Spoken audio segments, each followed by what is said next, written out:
he was there in support of. Instead, he aired a long list of grievances and painted a bleak picture of America's future that included this warning, which came while he was discussing Chinese-made cars being imported to the U.S. from Mexico.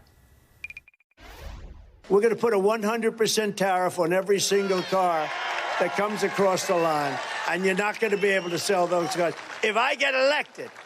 Now, if I don't get elected, it's going to be a bloodbath for the whole. That's going to be the least of it. It's going to be a bloodbath for the country. That'll be the least of it.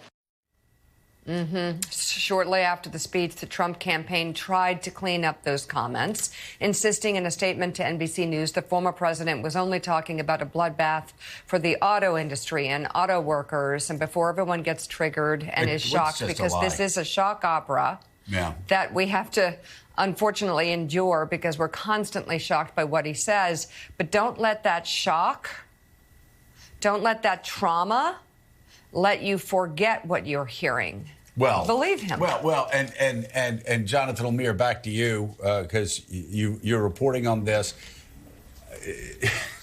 You know, it was a distinction without a difference. He was talking about the auto industry. Then he pivots. He goes, it's going to be a bloodbath. So, okay, maybe if I don't get elected, it's going to be a bloodbath. Okay, maybe you can connect that to the auto industry. Maybe you can. Okay. But again, I've never really heard people discuss macroeconomics in terms of bloodbaths. But maybe so. But let's just say for argument's sake. But then he says, and that's going to be the least of it. That's going to be the least of it. If you think there's going to be a bloodbath in the auto industry, even if you take that argument at face value, which, again, given the tone of the rest of the speech, bloodbath, I'm not so sure he's talking about the niceties of international trade there. But let's just take that argument as is. Then he goes on and he says, that's going to be the least of it, and repeats it. It's going to be the least of it. Obviously, he's talking about a bloodbath for America. It's laid out in the terms of it.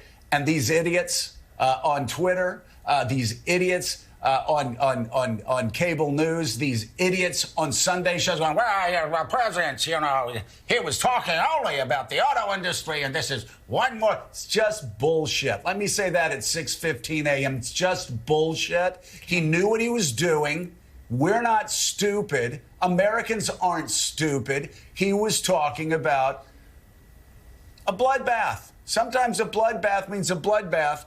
And when he finishes by saying, and that's just going to be the least of it, seriously, these people may be stupid. We're not.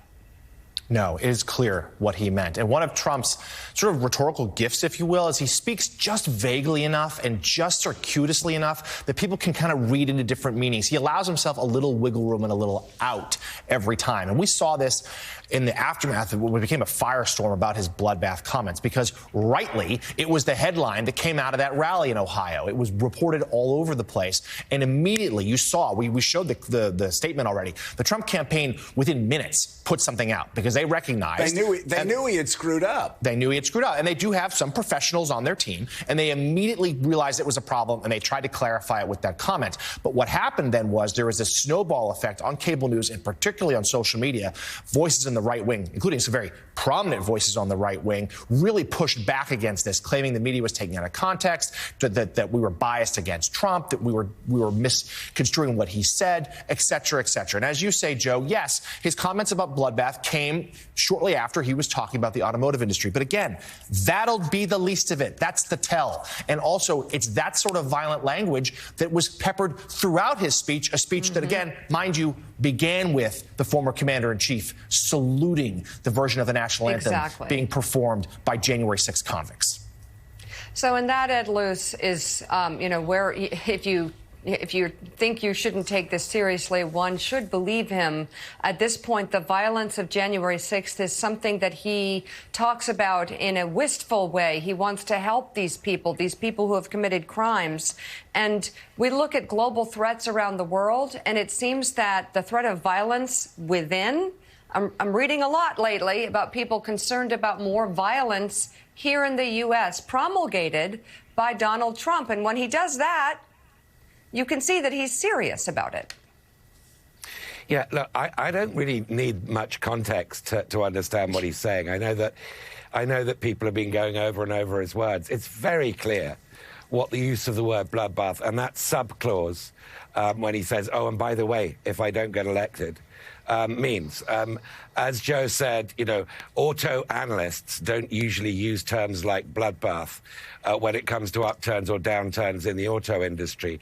It's very clear what he's saying, and the context is, you know, it eludes people like Elon Musk, who apparently thinks this was an auto commentary, but is absolutely plain to anybody listening to that. And you only need to listen to it once, and you don't need a language expert to know what he's saying. And he's not just saying, I'll pardon the hostages, as he calls them, the criminals who were put away for January the 6th. He's signaling that future such acts have a green light from him. So this isn't just a commentary on the past, on the January 6th convicts. This is an enabling statement about people who are going to help him this coming election. So the bloodbath comment, I think, is absolutely unequivocal. There's no need to pass this. Yeah, I mean, Ed, you're right, because he also...